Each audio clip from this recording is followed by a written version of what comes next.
ನಮಸ್ಕಾರ, ಪೂರ್ಣಾಸ್ ಕಿಚನ್ಗೆ ಸ್ವಾಗತ.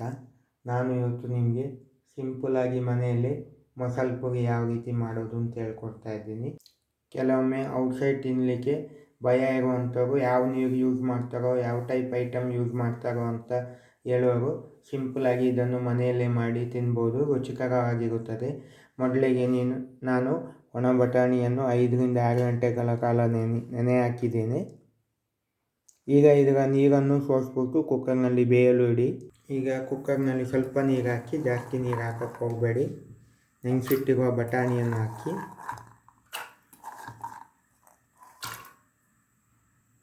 ಇದರ ಜೊತೆಗೆ ಆಲೂಗಡ್ಡೆ ಹಾಕಿ. ನಾನು ಚಿಕ್ಕ 2 ಆಲೂಗಡ್ಡೆ ತೆಗೆದುಕೊಂಡಿದ್ದೇನೆ.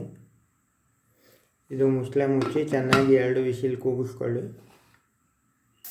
ಕುಕ್ಕರ್ನಲ್ಲಿ ಬೇಯುವವರೆಗೆ ಸಮಯಾವಕಾಶ ಇರುವುದರಿಂದ ನಾವು ಮಸಾಲೆ ರೆಡಿ ಮಾಡಿ ಇಟ್ಕೊಳ್ಳೋಣ. ಒಂದು ಪಾತ್ರೆಯನ್ನು ಒಲೆಯ ಮೇಲೆ ಇಟ್ಟು ಅದಕ್ಕಾದಮೇಲೆ ಸ್ವಲ್ಪ ಎಣ್ಣೆ ಹಾಕಿ. ಎಣ್ಣೆ ಕಾದ್ಮೇಲೆ ಸ್ವಲ್ಪ ಜೀರಿಗೆ ಹಾಕಿ.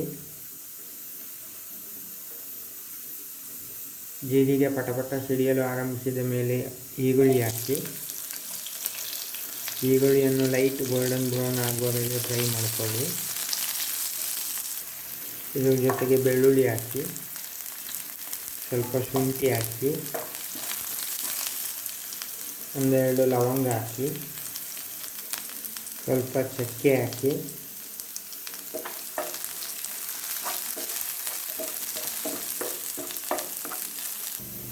ಮೂರು ಹಸಿಮೆಣಸಿನ್ಕಾಯಿ ಹಾಕಿ, 1 ಚಿಕ್ಕ ಟೊಮೆಟೊ ಹಾಕಿ,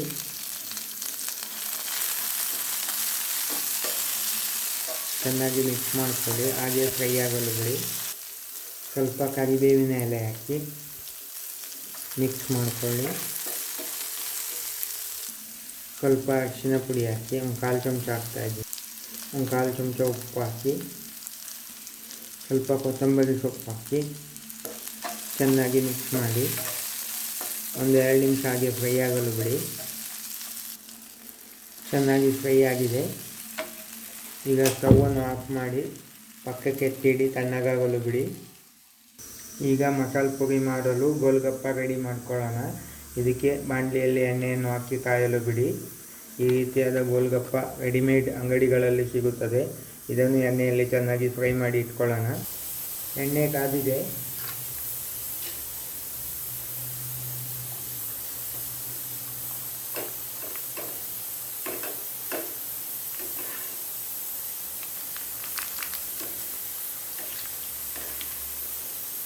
ಈಗ ಇದನ್ನು ಎತ್ತಿ ಪಕ್ಕಕ್ಕೆ ಇಟ್ಕೊಳ್ಳಿ.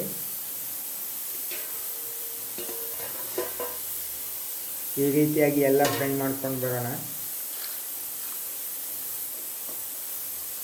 ಗೋಲ್ಗಪ್ಪಸ್ ಎಲ್ಲ ಫ್ರೈ ಮಾಡ್ಕೊಂಡಾಗಿದೆ.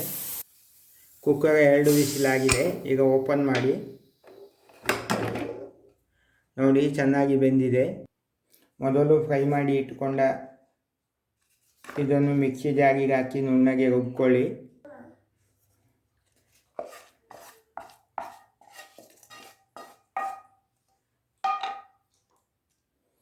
ಇದಕ್ಕೆ ಸ್ವಲ್ಪ ಬೇಯಿಸಿರುವ ಬಟಾಣಿ ಹಾಕ್ಕೊಳ್ಳಿ. ಹೀಗೆ ಇದನ್ನು ನುಣ್ಣಗೆ ರುಬ್ಬಿ ಪೇಸ್ಟ್ ಮಾಡಿಕೊಳ್ಳಿ. ನುಣ್ಣಗಾಗಿದೆ.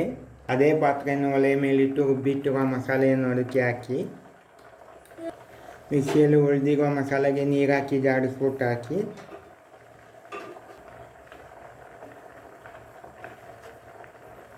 ಈಗ ಇದನ್ನು 5 ರಿಂದ 6 ನಿಮಿಷ ಚೆನ್ನಾಗಿ ಕುದಿಸಿ.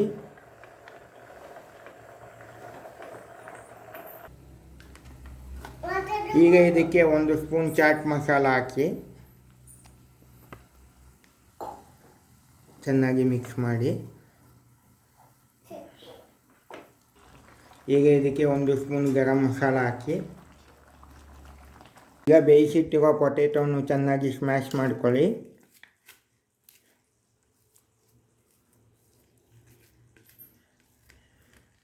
ಪೊಟೆಟೊ ಚೆನ್ನಾಗಿ ಬೆಂದಿರೋದ್ರಿಂದ ಬೇಗ ಸ್ಮ್ಯಾಶ್ ಆಗ್ತದೆ. ಈಗ ಬೇಯಿಸಿಟ್ಟಿರುವ ಬಟಾಣಿಯನ್ನು ಹಾಕಿ, ಇದಕ್ಕೆ ಸ್ಮ್ಯಾಶ್ ಮಾಡಿಕೊಂಡಿರುವ ಪೊಟೆಟೊ ಹಾಕಿ,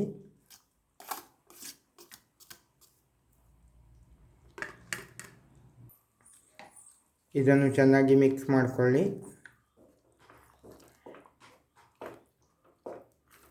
ಒಂದು 2 ನಿಮಿಷ ಹಾಗೆ ಕುದಿಯಲು ಬಿಡಿ. ನಾನು ಇದಕ್ಕೆ ಸ್ವೀಟ್ ಚಟ್ನಿ ಹಾಕೋದಿಲ್ಲ, ಅದ್ರ ಬದಲಾಗಿ ಬೆಲ್ಲ ಹಾಕ್ತಾಯಿದ್ದೀನಿ. ಸ್ವಲ್ಪ ಬೆಲ್ಲ ಹಾಕಿದ್ದೀನಿ. ಇದನ್ನು 2 ನಿಮಿಷ ಹಾಗೆ ಚೆನ್ನಾಗಿ ಬೇಯಲು ಬಿಡಿ. ಬೆಲ್ಲ ಹಾಕಿದ ಮೇಲೆ ಬಿಸಿ ಬಿಸಿಯಾದ ಗ್ರೇವಿ ರೆಡಿಯಾಗಿದೆ. ಈಗ ಇದನ್ನು ಎತ್ತಿ ಪಕ್ಕಕ್ಕೆ ಇಟ್ಕೊಳ್ಳಿ. ಈಗ ಒಂದು ಪ್ಲೇಟನ್ನು ತೆಗೆದುಕೊಳ್ಳಿ. ಇದಕ್ಕೆ 4 ಗೋಲ್ಗಪ್ಪ ಹಾಕಿ ಇದನ್ನು ಚೆನ್ನಾಗಿ ಪುಡಿ ಮಾಡಿ